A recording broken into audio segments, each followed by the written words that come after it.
Welcome to the Lunch Hour with Mr. Credit. Oh, well, he's very popular. And today it's Macro Monday, Sounds like somebody's got a case of the Mondays. where we show you the big picture and how you can take advantage of it. Show me the money! And now, the Lunch Hour with Mr. Credit on ESPN Radio 1700.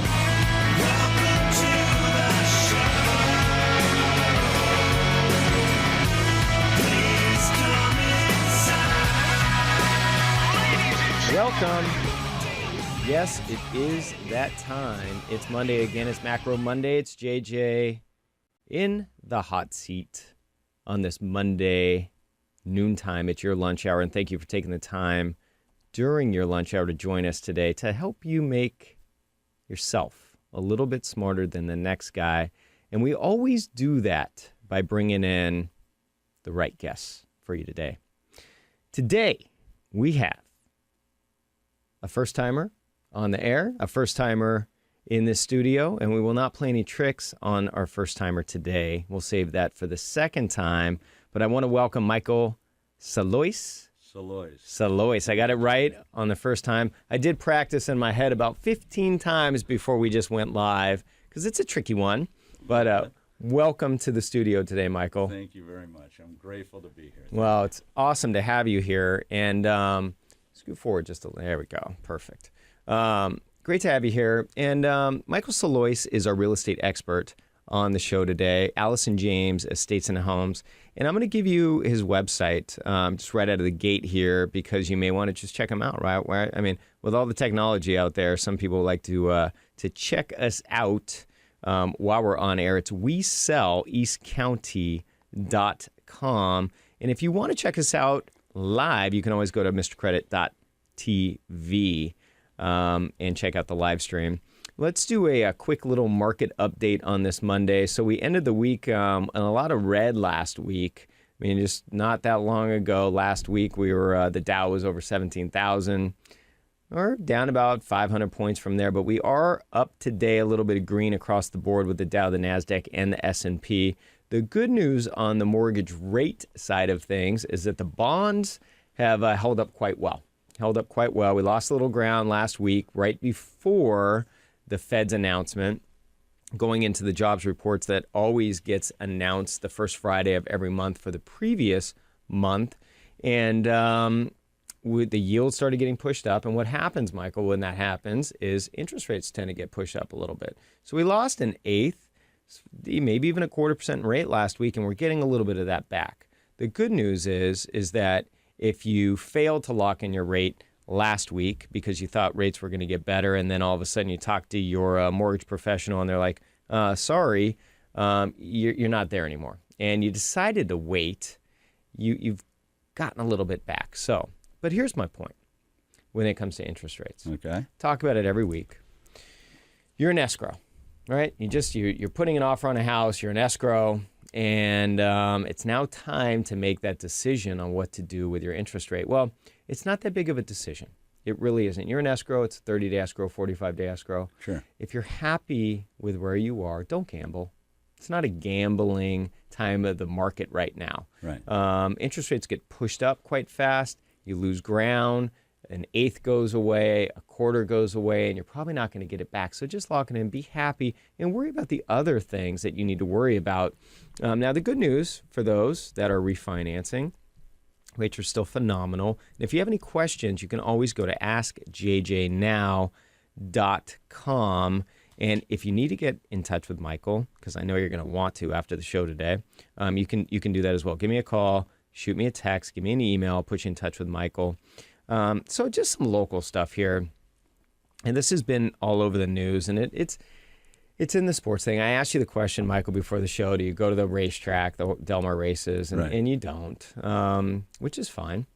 But I do. I love it. My office is right across the street from the racetrack. I actually can see the horses from my window work out in the morning, doing their exercises. I can see the races kind of going around. And I feel like I don't even need to go to the races anymore because I can just watch from the window. Right. I can turn on the internet, listen to the race, and watch them go around the track, which is pretty cool. But there's the Del Mar track is getting a lot of flack this year because there have been a lot of horses lost. When racehorses break down, they break a leg, they have an injury, a lot of times they're not going to make it. Right. And they got to put them down. And I hear that's happening on the grass more so than on the turf that they installed. Didn't they Yeah. install some new turf recently? They did. Yeah. They installed the turf 2 months later than they were anticipating installing it. But it's you read all these things, and it could just be one of these media sensations. They're trying to pull the negative out of it. And definitely, I feel for the horses. I do. Sure. One thing that I just want to remind people is, and you can agree with me or not agree with me. It's okay. These horses are bred for a purpose. They're bred to race. They're brought into this world to race around a track. Many of them. Some of them don't make it. Some of them don't make it to the track because they're not fast enough. Maybe they just don't have the right trainers, the right owners to get them to that point. But a lot of these horses have good lives. Granted, they're shipped around, they're driven around in trailers, but they have good lives. And they're here for a purpose, Are you a meat eater, Michael? Chicken, stuff like that? Absolutely. Fish? Yeah, okay. Yeah, absolutely. Well, I am too. Yeah. And, chickens are bred to eat. Sure. They lay eggs, we eat the eggs. Horse racing is similar in the fashion that, they're bred to be there. Now, we don't want to see horses break down, but, the trainers have come out and said, hey, look, there's nothing wrong with the track. They have one of the best grass guys, grounds keepers in the country in horse racing at Del Mar. I say we give them a break. I say it's time to give them a break. They're working on it. This guy's losing sleep over the horses, and maybe it's the heat. I don't know. Maybe it is the new turf. I'm not sure. I went there on Saturday with my wife. Horse had a heart attack at the finish line. Wow. Right there, dropped dead. And it has nothing to do with the track. It's just, the horse had a heart attack. Right. And it's going to happen. It happens all over the country. A lot of horses die every day probably in horse racing. But let's give Del Mar a break. They're running a good thing. They're trying to make the racing season good and make it enjoyable. And it's regretful this is happening, but let's give them a break. So here's something that has come to light.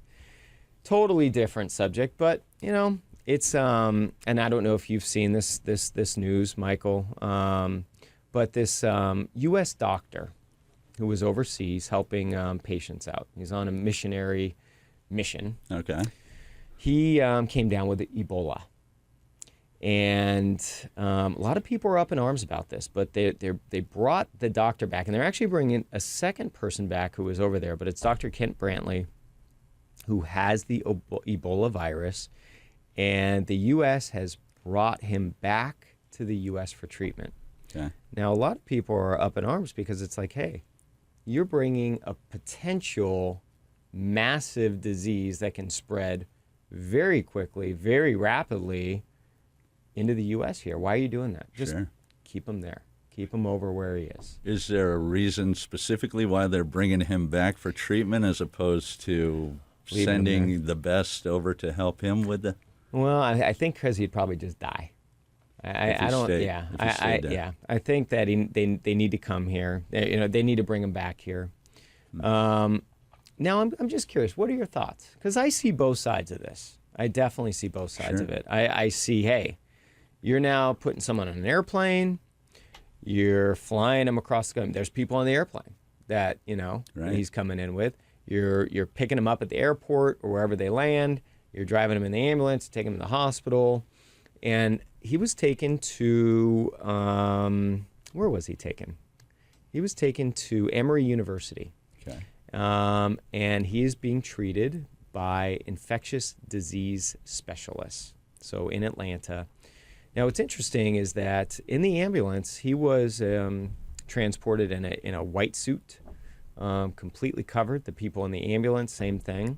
So, from the get-go of the airplane to the ambulance, police escorted to the hospital, they're, doing the precautions necessary.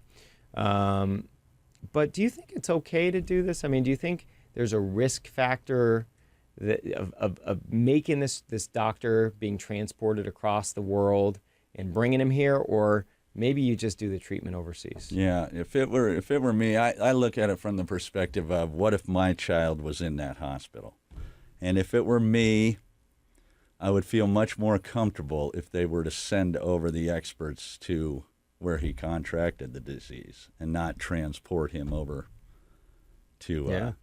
Well, just because you're opening up a lot of doors, I feel, by every channel that he needs to get transported back here. And that's not to say I don't have concern for this doctor, but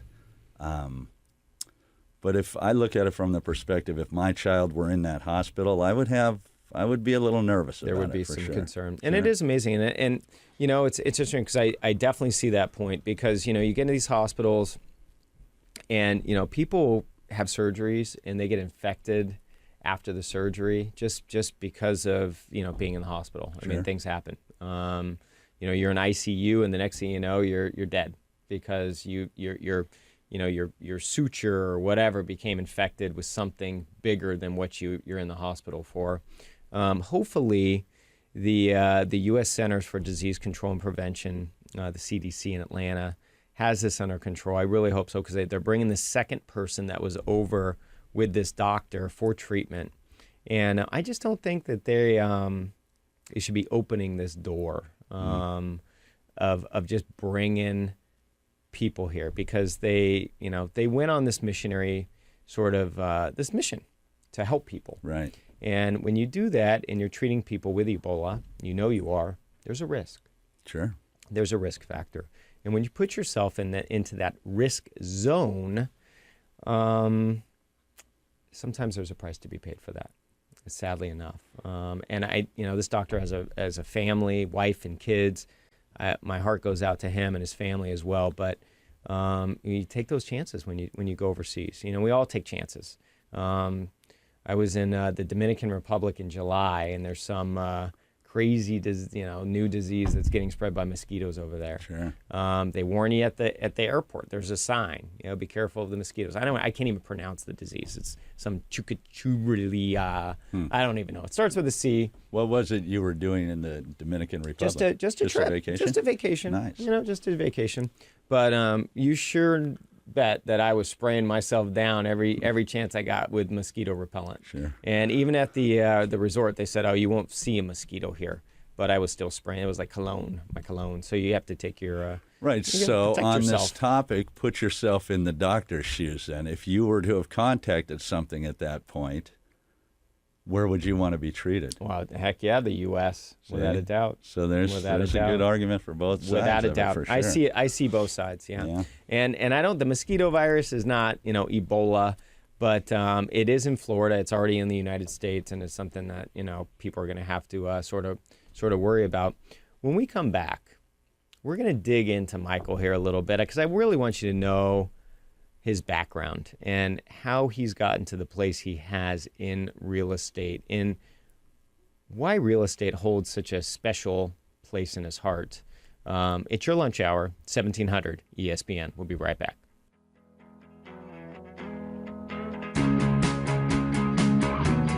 If you would like free advice from Mr. Credit, just call or text 619-786-7853. That's 619-786-7853. Welcome back to the Lunch Hour with Mr. Credit. And today it's Macro Monday on ESPN Radio 1700. Welcome back. It is your lunch hour, Mr. Credit, and it is JJ in the hot seat today, as always on Monday and Wednesday. If you have any questions, you have a question on a topic we're talking about, or something that you've heard in the past, or you just want to get your answer solved, askjjnow.com. And you can shoot me an email, send me a text, give me a phone call, and we'll get it worked out. We bring the experts into the studio for a reason, so you have the answers that you need, and so that we can get those questions answered. It is Real Estate Monday, so to speak. We do talk about real estate on Mondays and Wednesdays, and we have a special guest in the studio today, Michael Salois from Allison James and Estates. We sell eastcounty.com. So, Michael, I know I've heard a little bit about your background. And we all have to come from a certain place before we end up where we are, right? Sure. I mean, you're in the real estate business. You've been in the real estate business for about 8 years. 8 years. But it's interesting how you got here. And how you got here is one of the reasons why you're so good at what you do. Let's talk about your background. What did you do before you became a real estate broker? Well, thank you for allowing me the opportunity to discuss this because it is very near and dear to my heart. And the reason that I am in real estate is because of my path, I think, that I took to real estate. I have 3 children. For 15 years, I was a distributor of a food item. And Can we say the food item? We can, but do we need to? No, that's true. We don't need to. Well, actually, I was a Little Debbie snack cake distributor. That's a tough gig. It's a tough gig. Yeah. And it was rewarding. For me, it was rewarding at the beginning because the grocery industry was, it's 15, 20 years ago now. And the grocery industry was somewhat handled on a local level. So there was some reward to the business that you would actually help the store manager grow his business. Well, that's very cool. Yeah, it was cool for a very short time. When the corporations came in and took over the grocery stores, that went away. So it left me in a position of having 3 children to raise, and not many options, to be honest with you. Not many options. So in 2006, I went. People had always told me when I was younger that I would be good at real estate, and I never paid any attention to what they were telling me. And so in 2006, I finally, after coming basically to the end of the line with my distributorship, in that there was no rewarding feeling to doing what I was doing. So let me ask you a quick question. On the distributorship, you're running your own business. Absolutely. Right? I mean, that's your own business. You got to go out. You got to hustle, get the accounts, make the sales. Yes. And you're running that show. Running the show and running very hard with the show. Yep. 2006, I went and I got my real estate license. Okay. And if you remember, 2006 was not if you listen to the news outlets, it was not the greatest time in real estate. Everything was basically falling apart at that time in real estate. So many people would tell me I was crazy to get into the business at that time. And being in the business at that time, I would have said you are crazy to get. Without a doubt, I would have said you're crazy. Right. Yeah. And for me, what happened was I was part-timing both the distributorship and real estate for a half a year, 6 months. I part-timed both of them, and I could not give my attention to either one, the attention that it deserved to either one. So I was faced with a decision in my life to go one way or another. Continue trying to make it work part-time, cut off the distributorship and dive into real estate, or stay with the distributorship, I guess, was a third option. So at that time, with the market doing what it was doing, I made a decision to jump into real estate head first with nothing to fall back on. So was that like at the end of 2006, would you say? Roughly, yeah. Yeah. So things were, the wheels were kind of wobbly on the car at the time in the business. Right. And being new at the time, I wasn't hearing any good news from the real estate market. However, I didn't know what I was doing, to be honest with you, back then. And but what I did learn from that is first a couple of things. There's a work ethic that goes into running a distributorship, running your own business, that I carried over into the real estate business. And I think immediately once I got into it and I kind of started to figure out what was going on with real estate and what I needed to do to be successful, I understood that showing up every day, accountability, answering your phone when your phone rings, and there are little things that make you a valuable asset to somebody who's needs help buying or selling their home. So let's talk about work ethic, because this is something that is a tough one for me. As you see, in the younger generation, a lot of younger folk, and I'm 42, so I will call. There's people out there that I can call younger, and they just don't seem to have it. They seem to lack the work ethic. I'm just wondering, Is it something that you think you were brought up with? Did somebody show you that path to work hard every day, to suit up? Or is it something that you kind of think you learned on your own? Well, there's twofold answer to that. My dad was a very hard worker all his life. And he made sure as his son, it was a different era back then, and as his son, he made sure I was up and a very hard worker all my life. So I give a lot of credit to my dad for helping me out with that. However, there's a lot of opportunity in real estate to not work hard. And I think, I don't want to say anything bad about anybody. I like, agents are good and they do what they do. But I think there's for me, the ingredient that makes a difference for me is probably what my dad instilled in me, and running the distributorship instilled it in me. And I had nowhere else to go. Yeah. I had to succeed. By this point in my life, I'm 45. I have commitments. I have children relying on me, and I have family obligations, and I had to succeed. So I think that sometimes the pressure of having to do something is enough.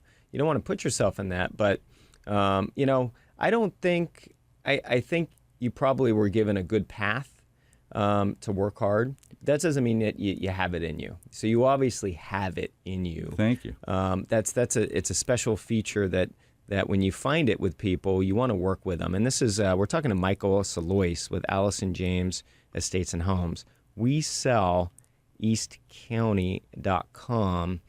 So you have a specific passion that you've found for real estate, and it's you have this business sort of background. And what people need to realize is when you are in the real estate business, you're working for people. You're working for the person that you're meeting with. You go to their house, you're helping them buy a house, you're helping them sell a house, but you're running your own business, and you have that business experience running that distributorship. You have the work ethic. How do you get the passion? I mean, where does that come from, the passion for real estate? Well, much like I said, I told you about the passion not being present with my distributorship. When we were discussing getting on the air for the show, it made me think of the first expired listing that I picked up as a realtor, and again, I knew so little about the business. However, what I did know was that it was near my house. I lived in Crest at the time. It was near my house. It was an expired listing back when expired listings were everywhere, and I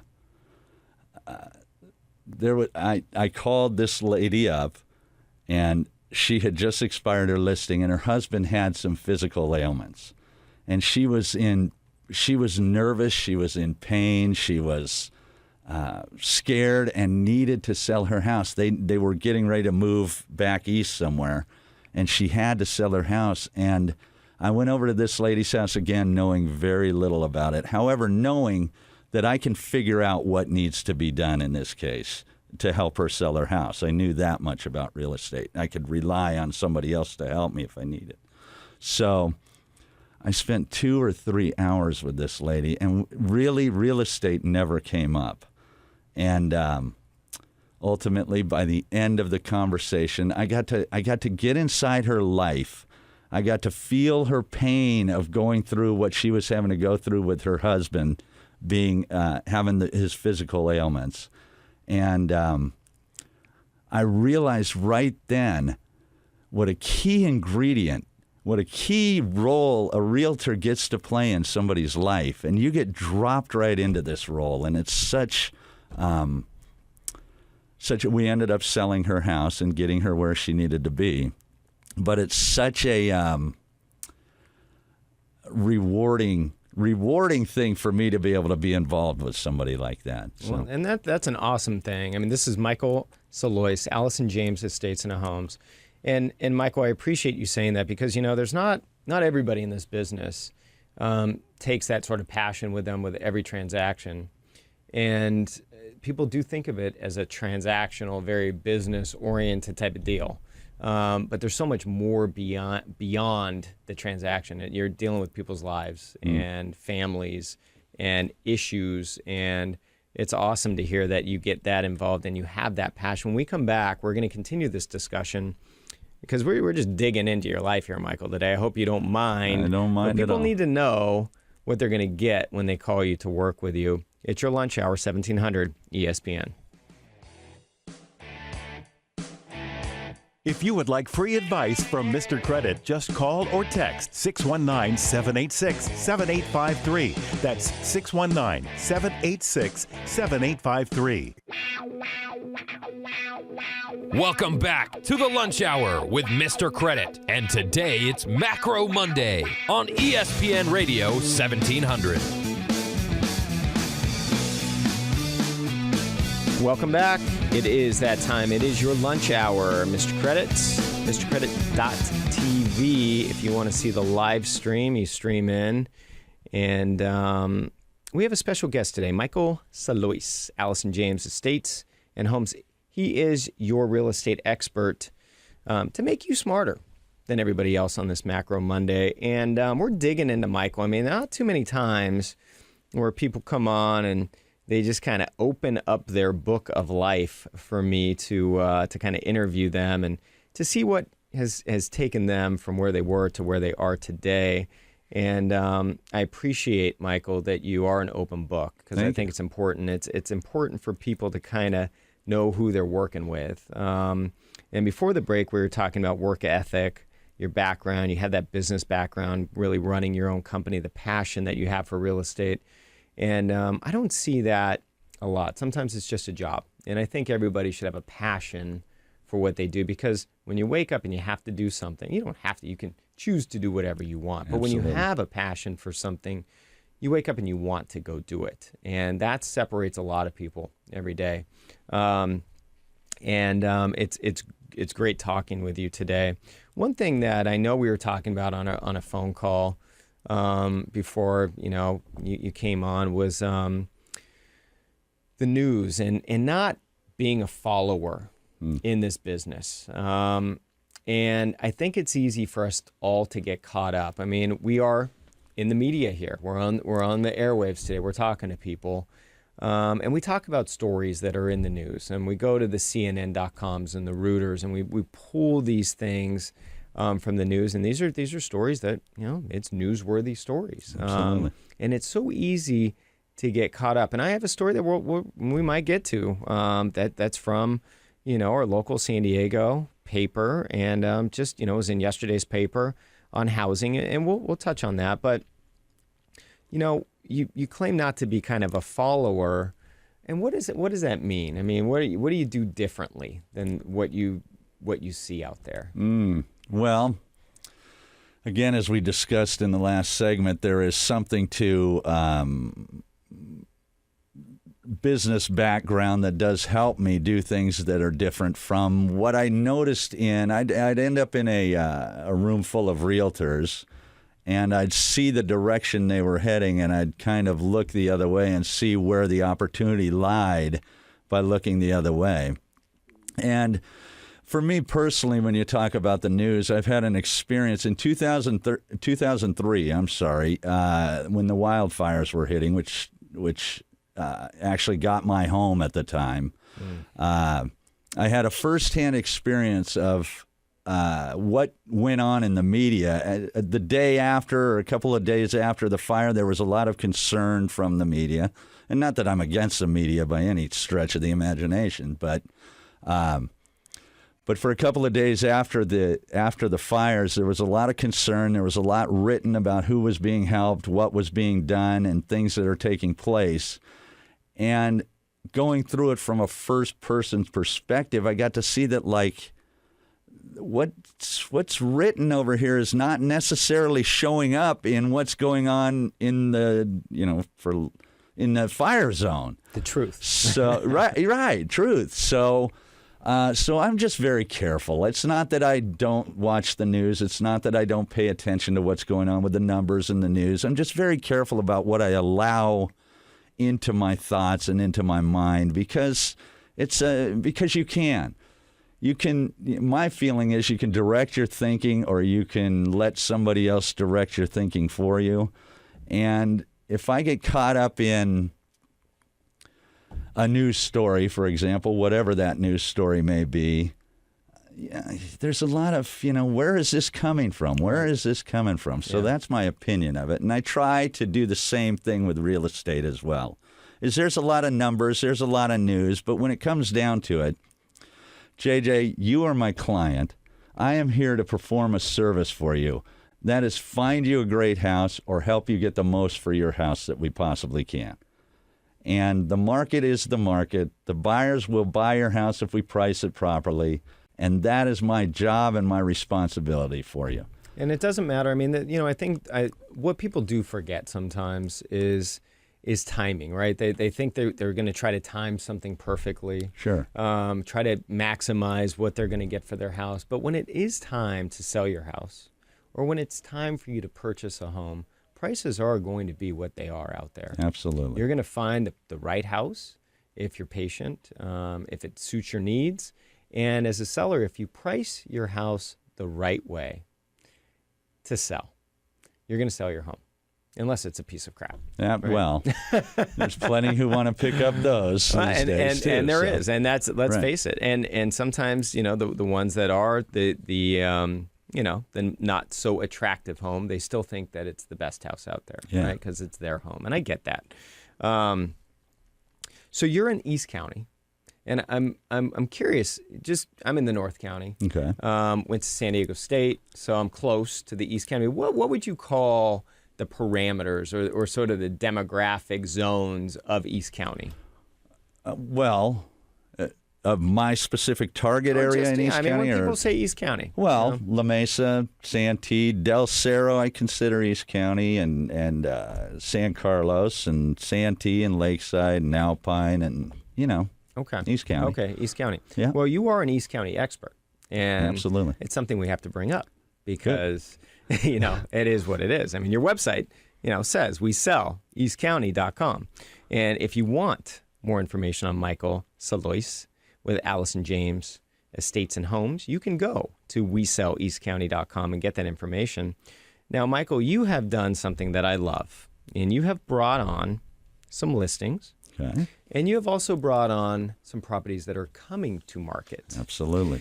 And one thing that I know has been a fact is there are a lot of people out there that have searched for a home. Were looking in 2012.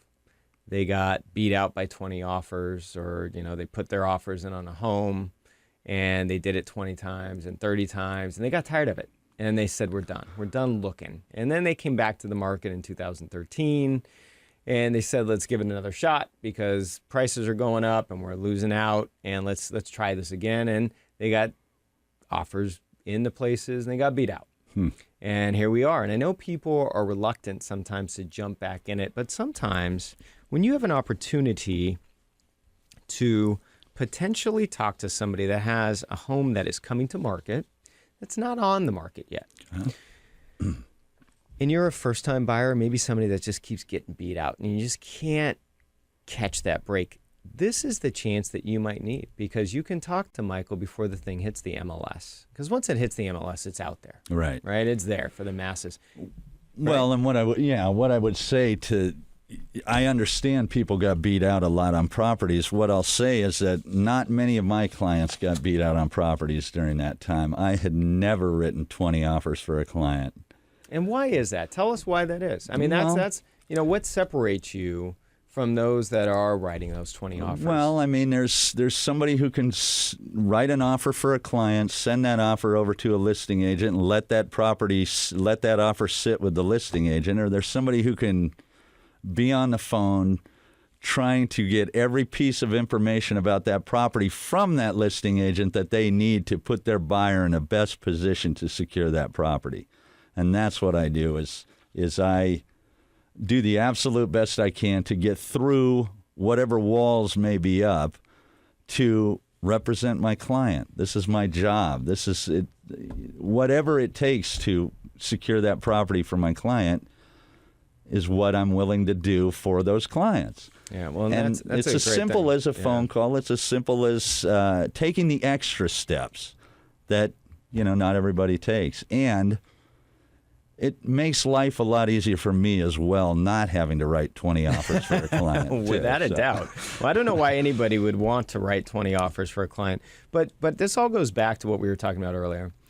The passion for the real estate, the work ethic, which just doesn't exist out there with everybody. I'm telling you, I see it. It just doesn't, especially in this business. You made an interesting point that it's easy to kind of take it easy in this business, right? Because you don't have to be at an office from 8 to 5. Right. You're not punching a clock, right? You have to self-motivate. Right, absolutely. And your self-motivation comes from that business background, and it kind of has taken you through to get you where you are. So I'm going to help somebody get into a house today. I feel this. I feel this today. But we're going to wait. When we come back, we're going to go over 4 listings. One that's on the market. Actually, 2. Well, one's been on the market. One is on the market. It's new, only a couple days old. And 2 that are coming to market. And we might have your dream home. And that's what we're here to do, is possibly put somebody in a house today. It's your lunch hour, 1700 ESPN. We'll be right back.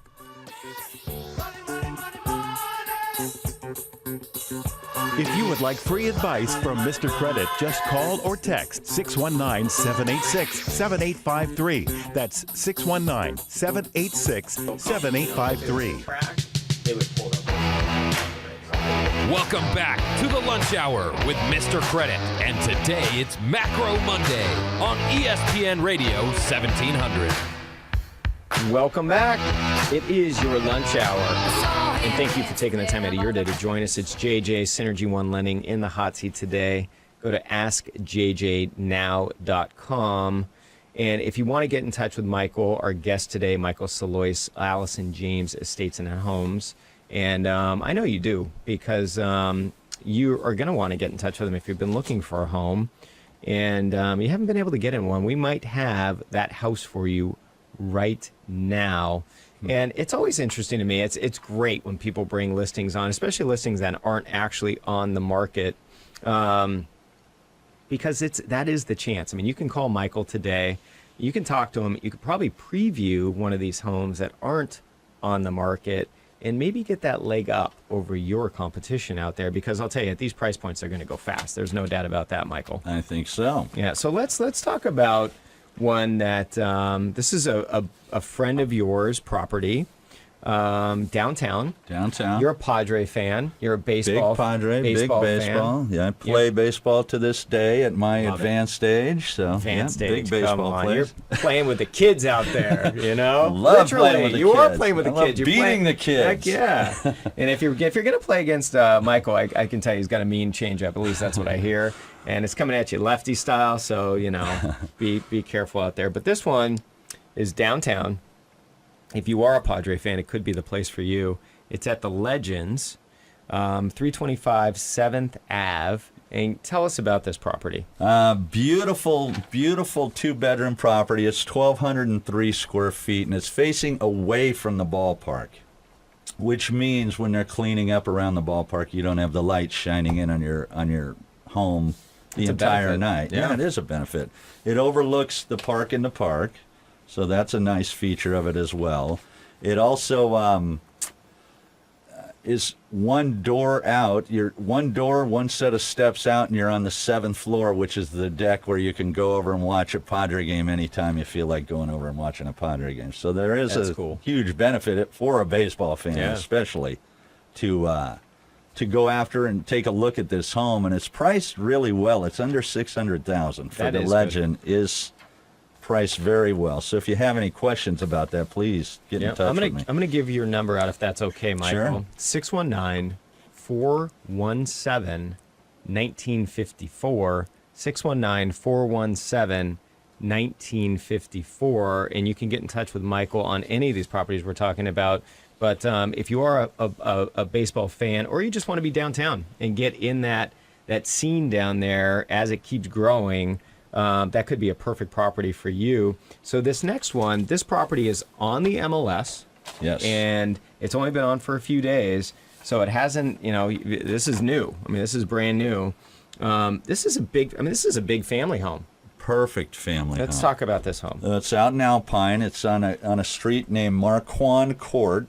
It is 3,092 square feet. 4-bedroom with 1 bedroom downstairs, which is great for perfect. somebody who has an extra older child, or maybe another family member that's going to live in, or for guests. Guests, yeah. Absolutely, for guests as well. Upgraded everything in this home. It was a model when they were building the development out there. Okay. It was built in 2006. Has a beautiful backyard area that's perfect, flat, perfect for kids to play around in, close to everything in Alpine.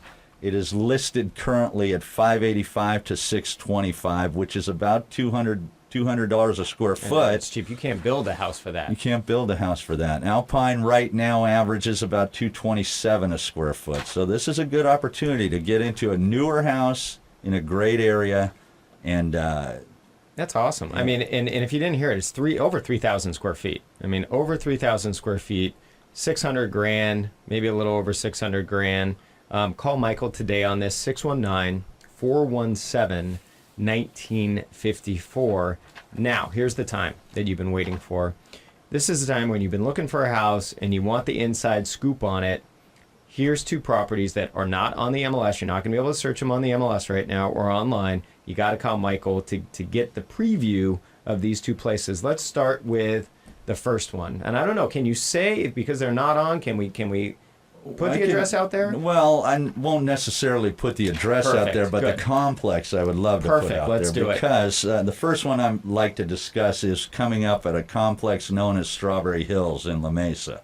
The beautiful thing about the complex is it's walking distance to anybody who knows Lake Murray understands the beautiful, beautiful walk or bike ride that you can take around Lake Murray. Yep. Many people take advantage of that. It's close to Cowles Mountain as well. So if you're into an active lifestyle, this is a perfect first-time buyer property.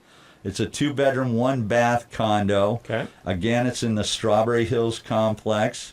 We are going to list it between $279 and $319, which is a great price for what's going on over in the complex. And not many properties come on the market in this complex. So if you do have any questions about it, please give me a call right away. This client specifically is being transferred out in November. Okay. Military or no? No, Marshal's office. Oh, okay, Actually, gotcha. it's with the Marshal's Okay, office. okay. But he, I'm sure if somebody wanted to get in and came in to look at the property, we could get you in and get you into contract prior to November. Okay, So, well, I'll tell you what, and sometimes it takes 6 months to even find a place you like. So, here's a chance to have that opportunity to check it out. It's not on the market yet, and I'm telling you, these are the sweet deals that you can make happen when you're trying to find a place. I mean, 2-bedroom, 1-bath, $300,000, right around there, walking distance to Lake Murray. Great little family area, perfect first time place. I mean, think about that. You buy a place, first home, you live in there 5-10 years, you move up, you move out, you keep it, you rent it, you cash flow it. 20 years later, you have a cash flow scenario with a property that you own free and clear. It's Absolutely. a good deal. And, in time, $300,000 in San Diego County is going to be tough to find. And this is your chance. Call Michael today, 619-417-1954. And we have one more, again, not on the MLS, coming this week or soon. coming soon. And let's talk about this one, Michael. Well, it is in the process of being painted and cleaned up a little bit. It's in nice shape as it was. The flooring is beautiful. This is out in the El Cajon area. Okay. Okay. It's a 2-bedroom, 2-bath property, condominium. 2-2. 1,162 square feet. Corsica is the name of the complex that it's in, which is pretty popular and pretty convenient too. If you run right down Washington, you're right on the 8 freeway, so it's pretty convenient to the freeway as well. Okay. I know a lot of families want to get started in this complex, and we're going to be listing that once the painting's all finished and it's cleaned up and ready to go, which hopefully will be this week. Could be another week behind that. But we're going to list it between $219 and $259. Wow, that's cheap. Right. Inexpensive. Inexpensive. Right? People don't like the word cheap. I always throw that one out. I mean, you're talking about, $100,000 a room here. a little bit more than that. That's cheap. Keep going on. Sorry to interrupt you here. Well, it's a single level. It's upstairs, but it's a single level property. So you walk in, it's got an attached garage, full laundry facilities with it, which is rare in a condo for many people know. Definitely. So there's a lot of benefits to this. The garage is attached, so you right in through the garage, up the stairs, single level living. That's So awesome. It's perfect. That's awesome. Yeah, And we're talking great place. about under 260. Under 260. Under 260. Now, I'm telling you, I see properties all the time around San Diego County. There's not much you can find in the twos anymore. And this is a 2-bedroom, 2-bath. A lot of times you're going to get 1 bathroom in that scenario. It sounds like a phenomenal deal. It's getting some new paint and love in the place. And here's your chance. I mean, if you've been waiting, and I know I keep saying this, but I know that there's people out there that have had a really difficult time getting into a property. You got to work with the right person. Michael Salois, Allison James Estates and Homes. WeSellEastCounty.com. He's in the studio today. He's waiting for your phone call after. Don't call right now. Shoot him a text. Give him a call. He'll call you back. It kills me not to answer my phone during so the don't show. call him for the next 5 minutes, please. But he's the guy you want to work with. And 2 opportunities to get in these homes. 619-417-1954. Michael, we are out of time. Thank you so much for coming on to the show today. Absolutely. I was a little bit nervous coming in. You made me feel right at home, and I really appreciate the opportunity to be on the air with you. That's what it's all about. Making people feel at home, because we will have you back. It's your lunch hour, 1700 ESPN. Did it? If you would like to contact Mr. Credit or access any free offers mentioned on the show, just go to MrCredit.org. That's MrCredit.org.